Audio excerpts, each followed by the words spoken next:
Hello everybody and welcome to Fraudulent Social Media Manipulation 101. Today we're going to be talking about the YouTube algorithm and I'm going to try to hoodwink it into obeying my will. Now don't worry, this is all perfectly legal. Probably.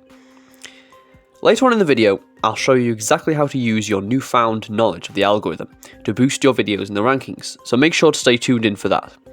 Now, without further ado, let's get into it. So, the YouTube algorithm, that sword of Damocles hanging above my head. Truly a remarkable example of the peak of computer algorithms.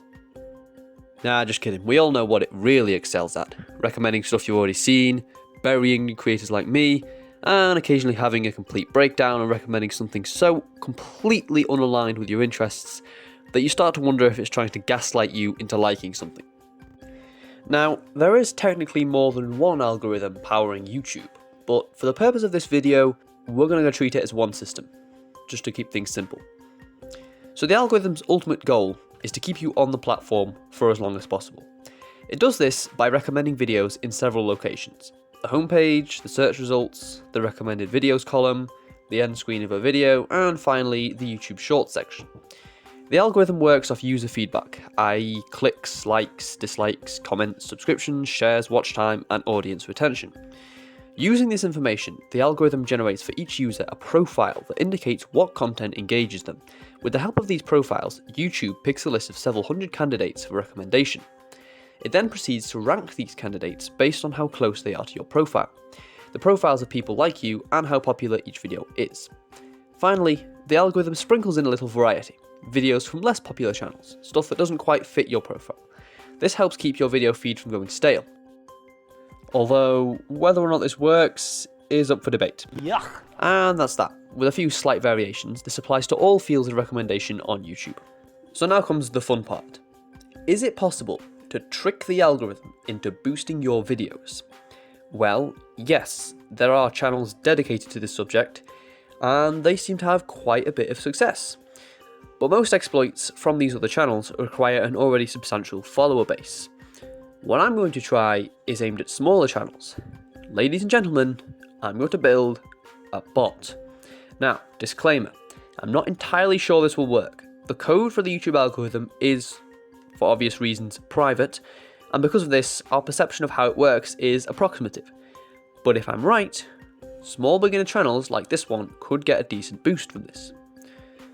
First of all, we need to determine what our bot needs to do. We've established that there are 7 actions that increase that channel's desirability in the eyes of the algorithm. Clicks, likes, comments, subscriptions, shares, watch time, and audience retention. There are some things the bot can't do, or it can, but there's no point. Subscribing, for example, require you to be signed in, meaning that you'll need one account per bot. If you want to run several, which I do, even then, each account can only subscribe once, so there's not much point. The same goes for likes. What I'm going to aim for is views, shares, watch time, and audience retention. Hold on. This is future me. YouTube seems to have come up with ways of making interactions with the site very difficult for web automation bots. So I won't be able to get the bot to share videos. That's a bit of a shame, and although I could probably do it with a bit of perseverance, I don't have loads of time to spend on this. I have other projects, and this video is complicated enough as it is, so yeah. Anyway, back to the video. Okay, so before we start, don't take the mickey. Use web automation tools responsibly. If someone decides to run 1,000 instances of this program and gets into trouble, don't come crying to me. You have been warned. Anyway, let's get coding.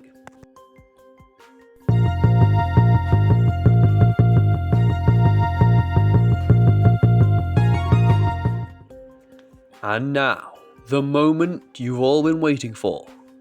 Introducing Dave. Dave. Dave! Dave. Dave! Dave. Dave! Ah. Dave stands for Dynamic Auto Video Enjoyer, and here's how it works. To automate the process of navigating YouTube, I'm going to be using Python and 2 libraries. The first is the Selenium library. Selenium is used for all sorts of web browser related automation and works with several languages including Java, C++ and Ruby. Now, I'll be using Python because of its simplicity, but feel free to use any of these other languages if you're concerned about performance. The second library, PyTube, is a small library mostly used for downloading YouTube videos. If you do it, you will face the consequences.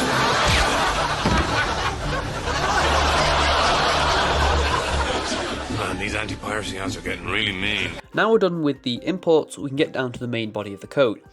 So first of all, we declare a variable called options, in which we're going to store a class called options. So this is going to allow us to specify certain ways we want the browser to behave. So really the only thing we're going to actually specify is on this second line, where we're going to make sure it mutes the videos. Now this is simply because we don't want the sound to be playing.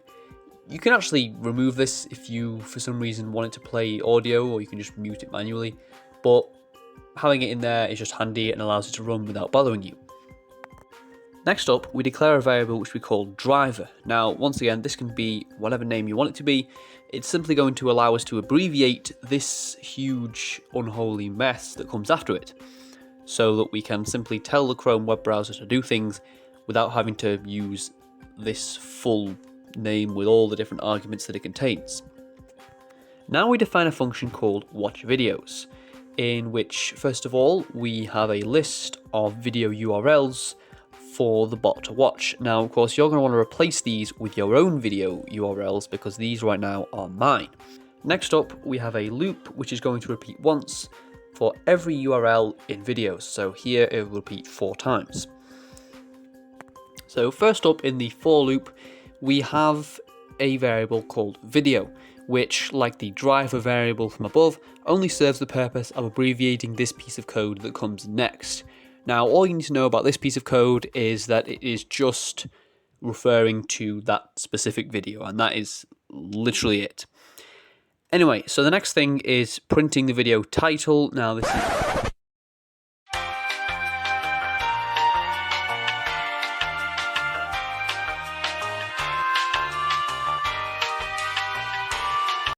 But the question is, does it really work? The answer is yes, by the looks of it. During the development of the program, I ran it a bit for testing purposes. And looking at my YouTube analytics, it's obvious that around the time of testing, which was about 4 o'clock, 5 o'clock, something like that, there was a spike in views. So it works. Excellent. Although there is a but. You're a bot! Yes. I doubt it could be implemented on a large enough scale to make a difference. And it's here that the problem lies. It's pretty obvious that YouTube would not appreciate this method of gaining views if done on a large scale. I don't think they're bothered about a small creator like me gaining maybe 50 views total during testing, because I'm really making this program for the content. I'm doing it as an interesting topic for a video, and I don't intend to run this program now that I know it works. If you want to mess around with it yourself, the link to my GitHub repo is in the description. Just beware the wrath of YouTube. Anyway, I'm definitely not a lizard, and